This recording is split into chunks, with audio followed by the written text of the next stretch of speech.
It's scary that someone in this town is killing our young men. Murders that happen down there, they're never solved.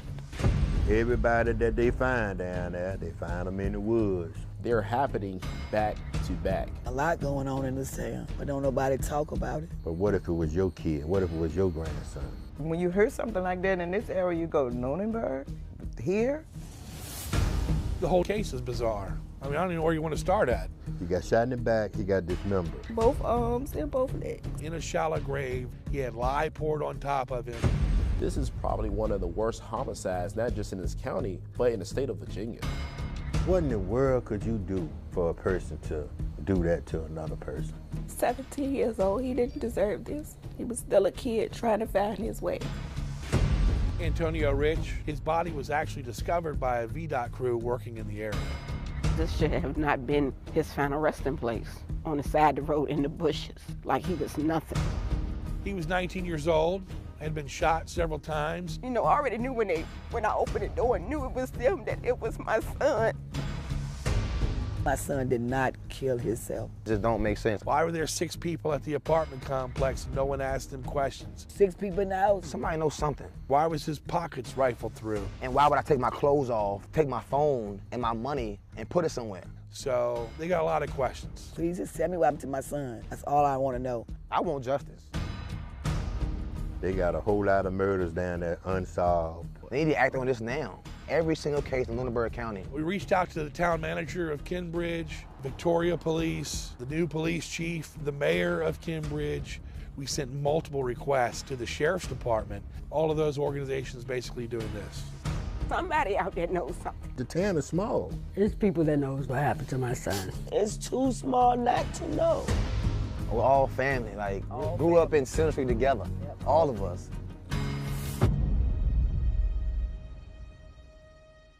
I'm sorry that this happened to you, but I will get justice for you. I just want answers for my son. I want answers for my family. I wasn't ready for him to go. That's my baby. My baby. There's a dark cloud that's been hovering over this small Virginia town of about 12,000 people. And some folks are terrified of the storm that's brewing after a child's dismembered body was found along this isolated and narrow road. We have been passing out flyers, just trying to get the word out because we really do feel like nothing is being done. Should no family have to go through this? There are thousands of cold cases in Virginia, and only 1% ever get solved. I feel like nobody's looking for him. Like we're the only ones wondering where he's at, what happened. They feel like their child or their loved ones just become a number. And it's been 3 years and we probably will never find him. But we would like closure as to what happened to him. Too often, the victims aren't heard. Their voices aren't carried.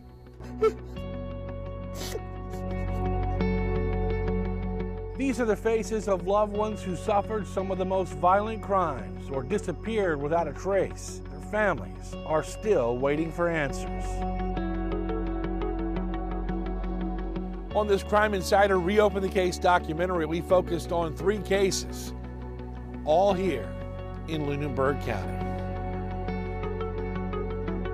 3 young black males, all connected to Center Street. And during that investigation, we discovered 3 additional suspicious deaths. All 6 have surprising connections.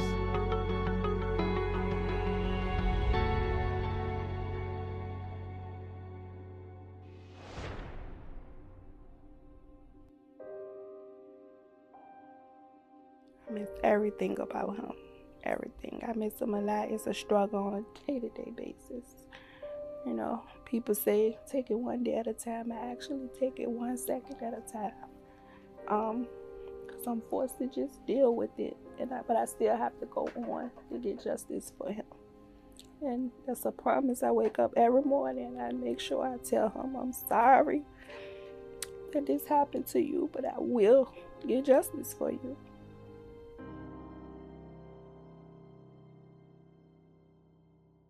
Well, 17-year-old Sion Carroll went missing November 2nd of 2022. His body found in a shallow grave, dismembered about 10 days later, actually on this road you see here behind me. Both arms and both legs. Both arms and both legs was dismembered. And he had a lot of chop wounds, I guess, from them trying to dismember him. Sion Carroll was last seen at his grandmother's house near Center Street. He was down there for like 4 months. Cause he was in some trouble up here, but they found out that he wasn't in. So they asked me, could I take custody of him to keep him from up here around all of this. So I agreed with the courts and got him down there. And he was doing fine. Just kept telling him stay from down there hanging with those guys and stuff. But they had some sort of an argument earlier in the night about jackets that were on the floor. Then about an hour later, he came in there. He was like, Grandma, I'm sorry. And he went on outside where he always go outside and walk around the yard smoking his black and mild because I wouldn't let him smoke in the house. This was what time of night when you guys It was about 9 or 10. So by 1 a.m., was he outside or? I don't know. I went to sleep. And when I got up that morning, I went back there in the room because I usually wake him up to get him ready, for to meet the van out there. And I said, well, maybe he already, went out there in the court the van. So I didn't think nothing else of it. So I went on, got ready, went to work, came back home. And I was like, he usually be in the house by the time I get off work. So I called the school and they said they hadn't seen him. Grandfather Junius was very involved in Sion's life. They had a very good relationship. The boys ran the store said that last time they seen Sion, he was at the shed with them boys. And then the shed burned up. Come on now, something wrong. And you could see the black ran the door, but the shed won't burn down. There was a fire on the inside of it. It kind of ramped up a couple of days later when they put out information online that Sion's phone was pinging near a sex offender's house on Poorhouse Road. One of the phones that he had was an iPhone, but it didn't have service. But it was my oldest son's old iPhone. And he did find my iPhone, and the phone pinged where it pinged to. I went there, nobody saw him, and then I started to receive messages stating that it was a tier 3 sex offender that lived at the home. So it was it's really awkward. So when I went there that Friday evening, they told me that he wouldn't have a reason to be down there. They don't know him. Police came up then and told him they had to leave the property. It was about 6 days after we assembled in Lunenburg with the search party, which was actually Election Day. We began to walk down to the Poorhouse Road location. In the midst of us walking, we were stopped by an officer that was driving a Dodge Charger, a gray one, and he introduced himself as Officer Barnes. And I asked him, he asked me, did I need any help? I said, well, you can help us look for Sion. So he told me that to come closer to his vehicle, and he said, I've been looking for Sion all day.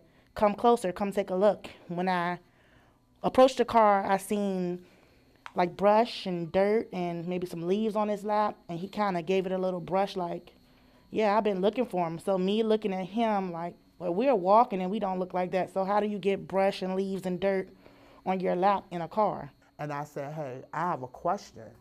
Why hasn't anyone went into the home when there's a known sex offender that lives here and you don't need a warrant to go inside of this home? And he proceeds to tell me that he's not technically considered a sex offender.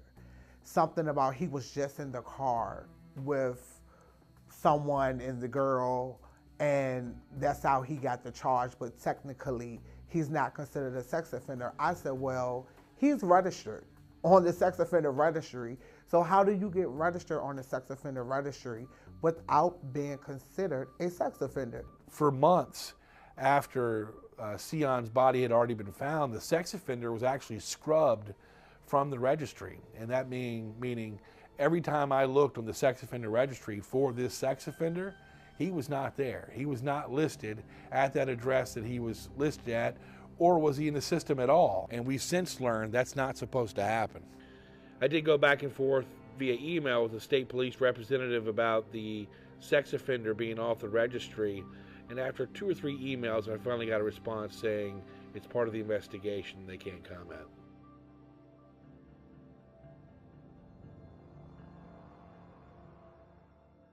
Once we arrived to the house, as we stated, we went up to the door, began to knock on the door. No one answered the door. About maybe 5 minutes later, we were greeted by state police and Lunenburg police and also Cambridge police. Then they asked us to get off the property. They told us that they wanted to see everybody who was driving, license and registration, because we were illegally parked in the street.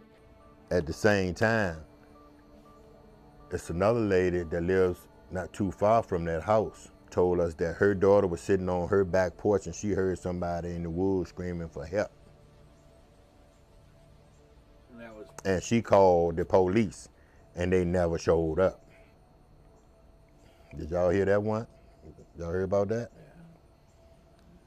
We also searched her property too, but it was just too much land. The most mysterious thing in this case is how Sion was found. The chief at that time, as he told me, just had a feeling.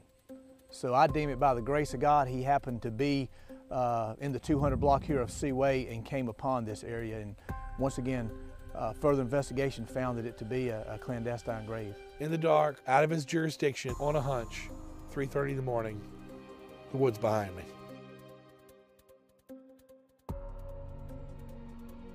How he find it? How did he find it? He was the only one out there.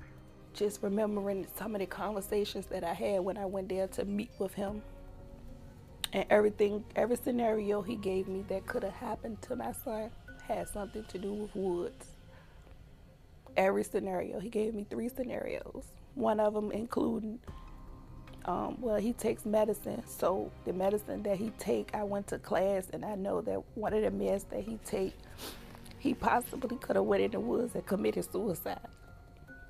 You telling the mother that's looking for her son that he went in the woods and committed suicide? A red flag went up.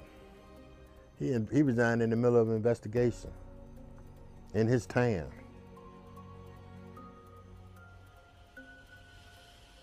In his town. That don't look good.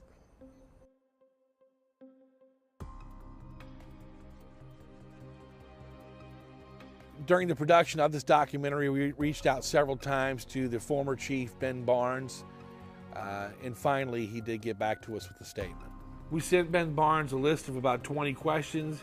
He answered maybe 2 or 3 of them, and the rest, he said, were part of the state police investigation.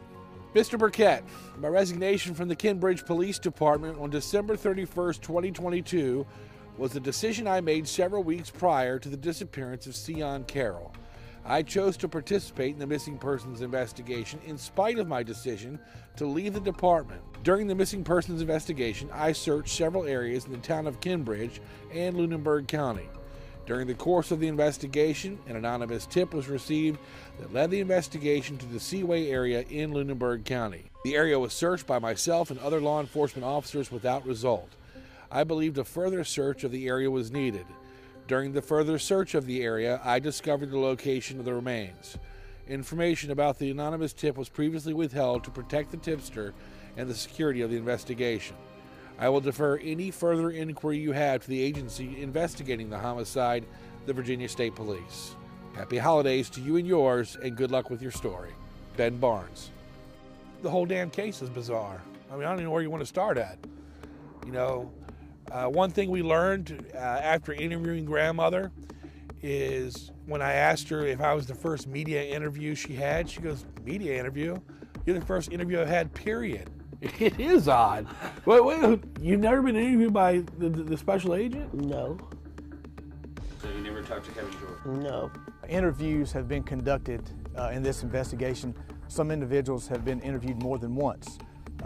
We've actually had people that have voluntarily provided information. So investigators hadn't interrogated her, and mind you, she is the last person that saw Sion alive. Brandon Lee, he was there when family members were at the church at the corner of Center Street. It was said that he and Sion were pretty good friends, but since I've talked to Brandon's mother, she just says, you know, she doesn't know how close they were. They were definitely not blood-related relatives like we've been told before. I spoke with Brandon, I think, maybe 2 or 3 times, and his wording and his body language was just really off to me. So I knew that he had known something.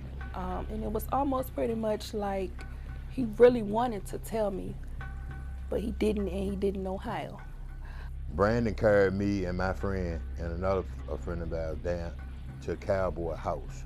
I told Brandon to tell Cowboy to come, I want to talk to him. He called Cowboy and said some people want to talk to you. And he came. And I got out and I walked around and I looked. I seen some down there were burning. They had been burning trash or something. He came out, went and I opened the hood, the thing on the back of the truck, and looking at it and seen the garden tools, all the garden tools. And Junius says he doesn't think it's a coincidence that after he spoke to Cowboy, Cowboy was shot, and according to court documents we obtained, we found out that Cowboy was ambushed in a trailer he was staying in on Busy Lane. Did Brandon help you guys search, or what was his involvement? No, he wanted to help search, but when he seen all of us up there that Saturday, when we was getting ready to go do the search before they called tip to the office, to the police office, he said he got scared, he got paranoid, he didn't want to come up there to help. He said too many guys was up there. It's been reported that one day after Sion's body was found, Brandon killed himself.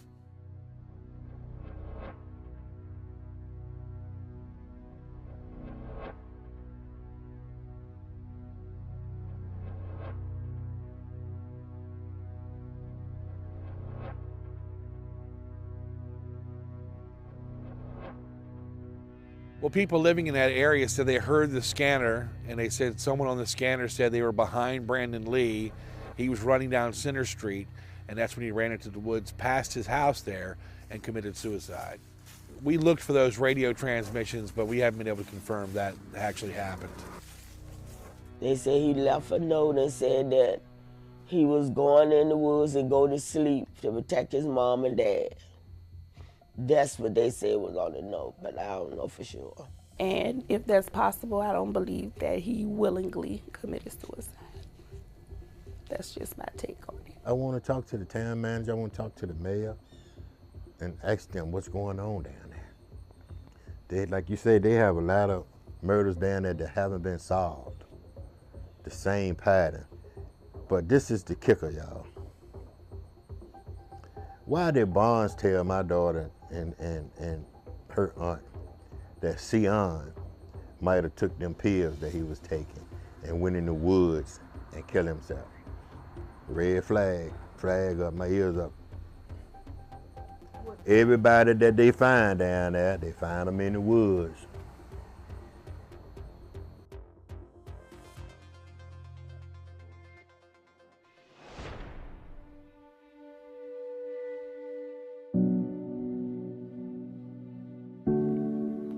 This should have not been his final resting place.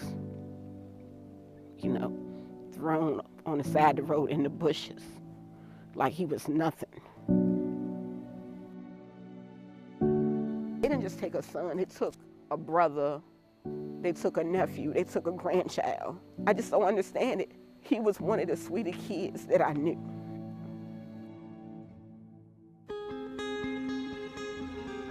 Antonio Rich. He was 19 years old, had been shot several times. His body was discovered in a ditch on Moore's Ordinary Street in Kinbridge. So Antonio Rich and Brandon Lee were cousins, and like Sion with his grandmother and Brandon Lee, of course, Rich lived on Center Street at one point in his life.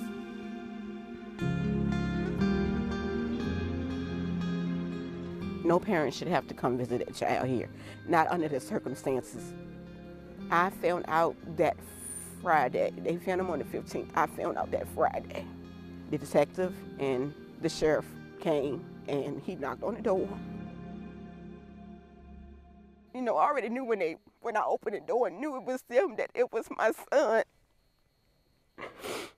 I can hear myself screaming, and when they told me it was him, like my neighbors on the other street heard me screaming. Sheriff Townsend gave me his condolences, and he said, I'm so sorry, but it was Antonio. He said, and I couldn't tell you. He said, because he didn't have a positive ID on him. He said, so we had to send him off to the medical examiner to get a positive ID. That was the only time that I talked to the sheriff department, because, of course, the detective that was there was from the state troopers.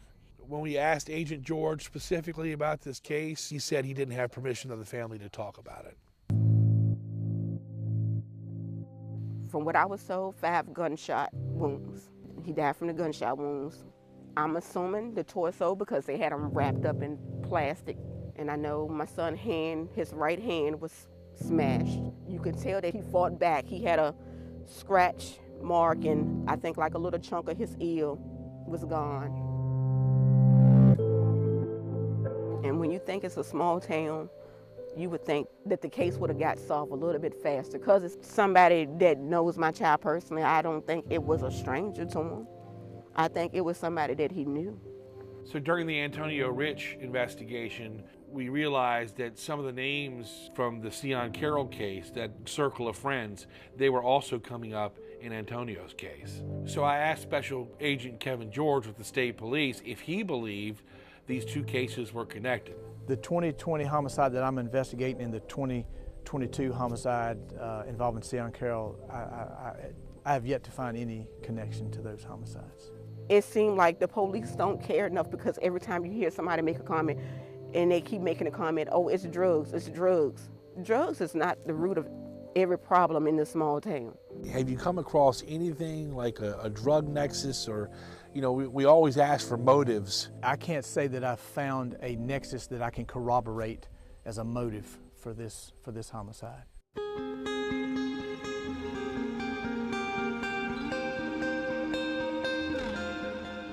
Sometimes I just think, you know, was he dead when they dropped him off? Was he suffering? You know, if somebody would have found him in time, could they have saved him? Somebody out there knows something. I understand that people don't want to go to the police, but I'm his mother. Come to me. I just want to know why, and I want to know who. Somebody deserves to be behind bars for this. He had so much life left in him, and I'll never know. I'll never know what would have became of his life, and I have to live with that.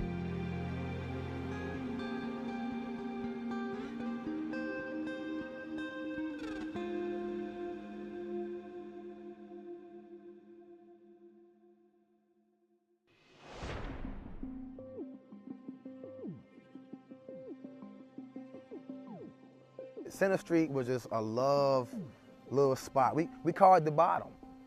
We came from the bottom, then we at the top. It's just like, it was just so calm and cool down there. Like growing up as a kid, my mom's house right here, my cousin's house, my other cousin's house, aunt house, great aunt, uncle, whatever we were doing as kids, it won't never like dangerous or we had to look over our shoulder or scare anything.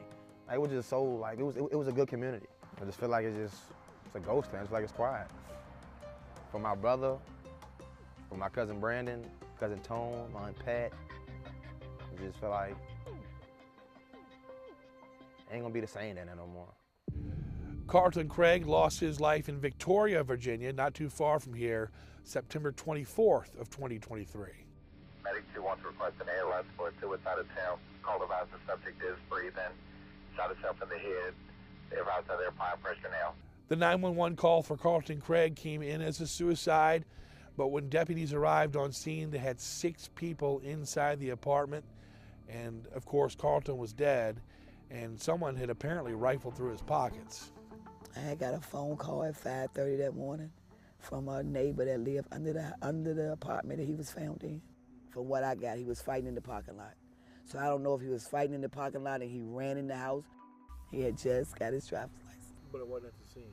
Nothing. His wallet, cell phone, nothing. I tried the Find Me app to track the phone, didn't go off anything. I tried to call it and call it and call it. It's just, I don't know, if he in somebody's apartment and they know him and know you and our family and they proclaim somebody after him, why not be like, we're gonna take care of this. Or help him. Or we're going to help you. We're going to get you out of here. Or we're going to find out who's after you. She said she went and told the manager at the Village Estate that somebody was holding them hostage and shot a young man.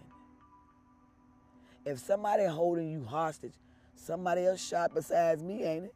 Family members telling us when they, the deputies went to investigate, the scene wasn't roped off like normal major crimes would be roped off. There were people walking in and out of the apartment.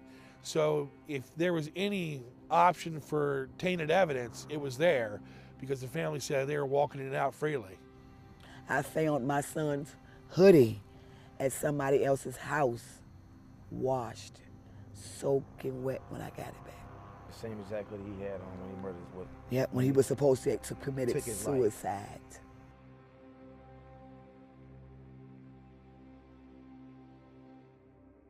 Just ruled it as a suicide and cleaned him up. Well, picked him up and put him in a damn body bag. Excuse my language. And just told everybody, let's back to normal. Blood up in the apartment.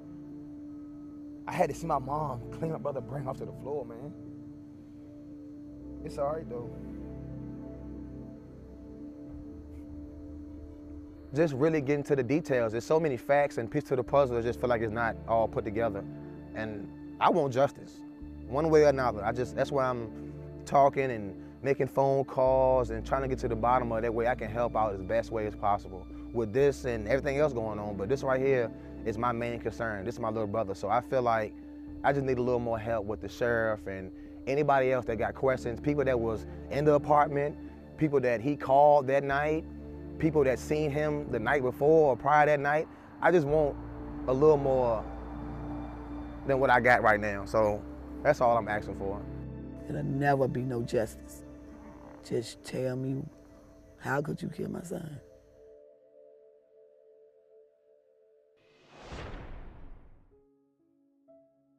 He's my son. He's my great nephew. I got him when he's 3, and that's where he's been. So I said my son. He said mama.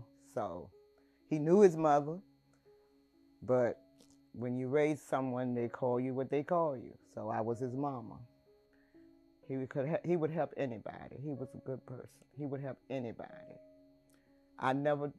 If I was to pull a trash can out while he's in that house, he'd have a fit. Could cook, clean better than I do. He had manners. He did silly stuff like all young people do when he was younger, but he was a good person. He had manners. He didn't disrespect anybody. That's why I don't understand this. Kenyelle Lee is also Brandon Lee's cousin. He went missing April 16th of 2021. He come in the driveway with some girl, come up to the house, switch clothes, left, and that's the last time I seen him. I did not think that would be the last time I see him, but it was. We also spoke with his biological mother. And that would hurt because I missed so much out of his life, and when we started getting a relationship together, I didn't think that the last time I would hear from him, for me to come pick him up, and that would hurt because I wasn't able to do that. When he really needed me, the one time that he needed me, I couldn't save him because he didn't tell me where he was at. 24th of April was my other son's birthday. He don't miss calling him. They were real tight. It was Travis' birthday, and he would always call him, but he didn't.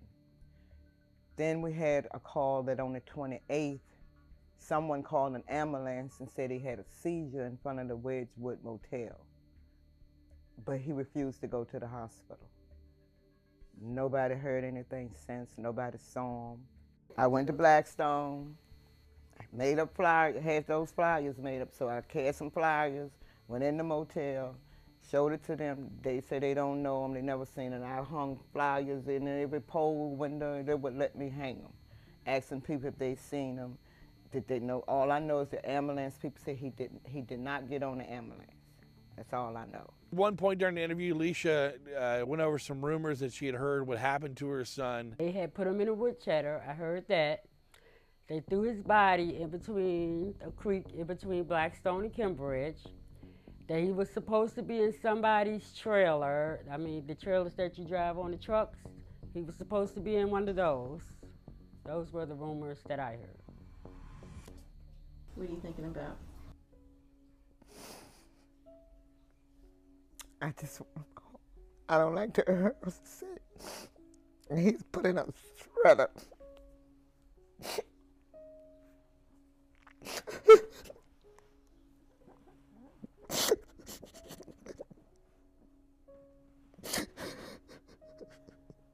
And it's a lot. It's people that knows what happened. It's people that knows what happened to my son. Because, you know, they're like throwing bits and pieces out there. The officer came to me and told me that my son was deceased.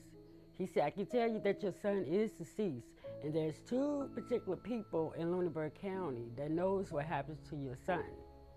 He said, I will give you further details when I find out more. That was the last time I heard from that officer. That was about 2 years ago. I don't accept that. I never will until I have proof that he's gone. I still look for him to come through the door. I feel like nobody's looking for him. Like we're the only ones wondering where he's at, what happened. I don't feel like he just walked off because he would not do that. I have always, he's been a traveler, but he will always let me know where he's at. He never missed a birthday. He never missed Mother's Day. He's gonna call me. I'm gonna know where he's at, but I don't. And it's just, you can't just vanish like that. I believe he's out there somewhere.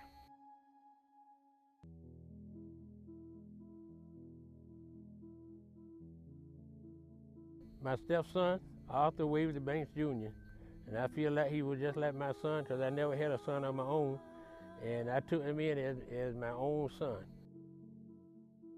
I was the last one to see him alive, and that day that I saw him alive, because I always picked him up and carried him to town and bring him back. That day he was happier than I ever seen him in my life. And he was talking about doing some work to the house that we had up there where he was living in. I told him, go ahead, help yourself. And that was the last time I talked to him. We owned property that was formerly owned by my granddad and my father. Where we standing now, my heritage, and this is where I was born at, on this property also. You know, so we down the road from Seaway.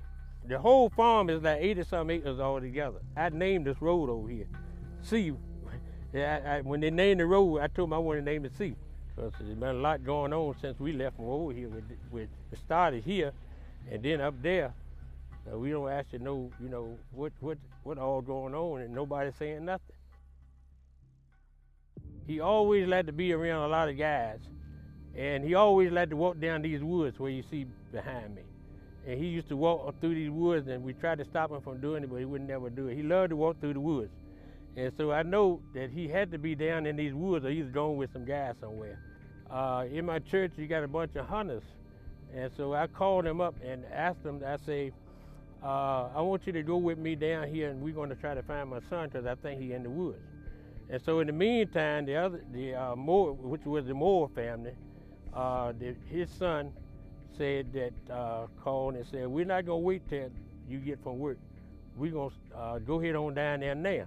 And they walked down through the woods, and they found him hanging up in a tree. And so the first thing they done was call the state police. And the state police and the sheriff department, they came out. And we never heard nothing about the police report or anything. We never heard nothing from them. And then when we got the medical examiner paper back, that it was suicide. And we never could find out exactly what happened, you know, and we'd like to get some closure on it so we'll know for sure that he actually hung himself. Because we don't know. They just found him down here. And look, the way things look, it's a possibility that somebody ended up doing it and set it up to make it look like it was suicide. I mean, the other case that the guy over here next door to us, they buried him in the ground, cut the body up and buried him in the ground. You know, that happened after this right here. And so it don't add up that don't happen over there and they gonna bury him over on the same property when this will happen over here. You know, it looked like somebody is targeting this area, and they're using it for, because I think, and they think they can get away that way. You know, they're putting it in the same area, on the same part of the land, and, you know, it could be some connection there somewhere.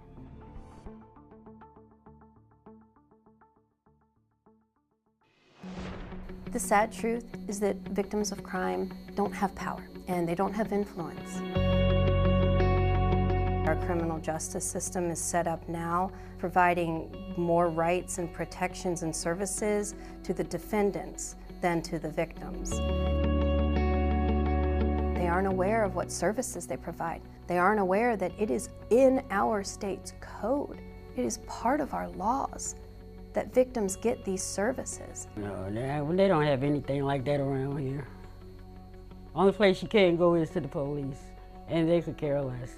When we don't have enough advocates, crime rates surge. People aren't going to reach out for help when they know it's not there. There's no cry that is quite like the anguish of a cry of a mother that has lost a child. They lose the loved one, and then suddenly they feel like their child that had brought so much joy to their life, that has been ripped from them, it's just a number, and it's just a statistic. That is not just a number to that mom or that dad. They didn't just take a son, they took a brother, they took a nephew, they took a grandchild. We have an entire division in our office, we actually helped create it, called Special Investigation in Cold Cases. Part of the reasons why I even ran for this job is I felt like I needed to be the voice for the victims. Sometimes you just feel so frustrated that you feel like you're not being heard. And quite frankly, I feel like I'm not being heard when I ask them about Kenyelle. It's like, nobody cares but us. We've actually asked for expansive authority to be able to go into some of these localities. Well, it seems like the Attorney General has tried before to get legislation passed. So on some of these cases that are in the outlying areas where they don't have the resources that like a Richmond City or Petersburg City has, well then the Attorney General can step in and help bridge that gap and help solve some of these cases.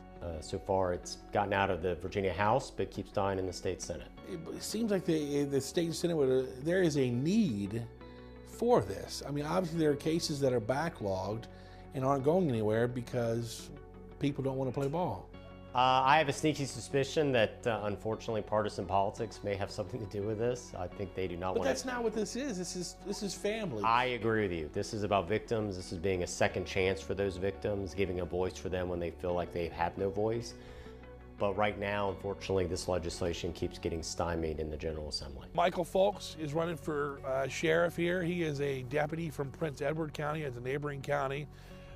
Election night, I know that I was watching this election because there's been a lot of talk as we've done these stories here in Lunenburg about law enforcement. And election night, when I went to bed, Folks was up by 120 some odd votes.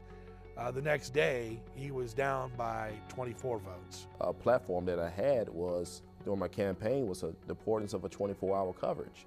You know, we have to think about when a lot of these shootings and homicides are happening. They're happening after 12 o'clock, midnight. From 12 o'clock, you know, at midnight, from 8 o'clock in the morning, there is no deputies whatsoever on the road. They're on call for 8 hours. So we have 8 hours that the county is not safe.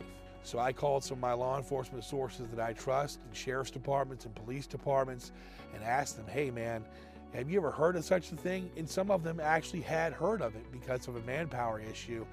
But I don't know what Lunenburg's numbers are as far as deputies on staff.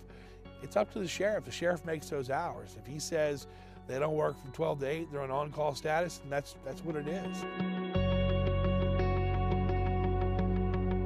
I think where some of the problem lies in this jurisdiction is these cases are punted from one investigating agency to another investigating agency. On several occasions, the can has been kicked down the road. It starts with Cambridge Police, and then it goes to state police. They ask Lunenburg to get involved. Lunenburg says, no, it has to be the state police. All of that leaving behind a trail of frustration for these families because a lot of them feel like they're being victimized all over again because no one's paying attention or listening to what they're saying about their loved one.